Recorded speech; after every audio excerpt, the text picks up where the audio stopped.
Hello मेरे प्यारे भाई और बहनों, ज्ञान सेतु में मैं आपका स्वागत करता हूं। अगर आप क्लास 10th का स्टूडेंट है, बिहार बोर्ड के अच्छे तरीके से तैयारी करना चाहते हैं तो मेरे चैनल को सब्सक्राइब जरूर कर लीजिए। आज हम लोग श्रेणी क्रम संयोजन के बारे में पढ़ेंगे, जो कि VVI टॉपिक है और क्लास 10th के फिजिक्स में पढ़ना है। तो श्रेणी क्रम संयोजन किसे कहते हैं या क्या है, इसके बारे में जानते हैं। तो वैसा संयोजन जिसमें पहले प्रतिरोध के दूसरे सिरे को दूसरे प्रतिरोध के पहले सिरे से तथा दूसरे प्रतिरोध के दूसरे सिरे को तीसरे प्रतिरोध के पहले सिरे से जोड़ा जाता है, तो इस प्रकार के संयोजन को ही श्रेणी क्रम संयोजन कहते हैं। आपको ऐसे नहीं समझ में आया होगा तो मैं फिर से समझाता हूँ, आप समझने का प्रयास कीजिएगा। मेरी गारंटी है कि आपको बहुत अच्छे से तरीका से समझ में आ जाएगा। अगर जो समझ में नहीं आएगा तो फिर से कमेंट कीजिएगा, मैं आपको फिर से समझाने का पूरा प्रयास करूँगा। देखिए, यहाँ पे कोई प्रतिरोध है, ये पहला प्रतिरोध है। देखिए, अगला ये प्रतिरोध है, दूसरा प्रतिरोध है और ये तीसरा प्रतिरोध है। देखिए, तो इसमें बोल रहा है ये R1 मान लीजिए, ये R2, ये है R2 और ये क्या है R3, ये R2 है। तो ये पहला प्रतिरोध, ये दूसरा प्रतिरोध और ये तीसरा प्रतिरोध है। तो श्रेणी क्रम संयोजन में ये लगातार जुड़ते हैं। तो इसके परिभाषा ये हो जाएगा। तो देखिए, ये पहला प्रतिरोध है, इसका पहला सिरा इधर है और दूसरा सिरा इधर है, और इसका दूसरा प्रतिरोध का पहला सिरा इधर है और दूसरा सिरा इधर है। तीसरा प्रतिरोध का पहला सिरा इधर है और दूसरा सिरा इधर है। आपको समझ में आ गया कि ये हर एक प्रतिरोध के दो सिरा होता है। तो पहला प्रतिरोध के दूसरे सिरा यानी कि ये वाला को दूसरे प्रतिरोध के पहले सिरे ये वाला से जोड़ देते हैं, ठीक है।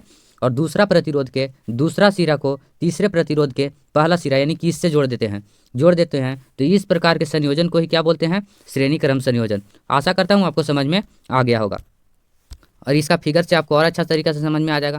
देख लीजिए, इसका फिगर है, इसमें पहला प्रतिरोध ये है, दूसरा प्रतिरोध ये है और तीसरा प्रतिरोध है। इसका पहला प्रतिरोध के पहला सिरा इधर है, दूसरा सिरा इधर है।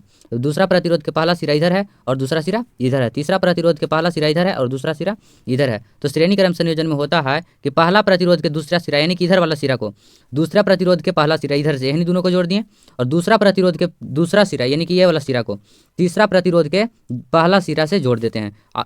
तो इस प्रकार के संयोजन को ही क्या बोलते हैं, श्रेणी क्रम संयोजन। इस प्रकार के संयोजन को क्या बोलते हैं हम लोग, श्रेणी क्रम संयोजन बोलते हैं। श्रेणी क्रम संयोजन में धारा यानी कि I का मान समान होता है। श्रेणी क्रम संयोजन में क्या समान होता है, धारा यानी विद्युत धारा का मान समान होता है।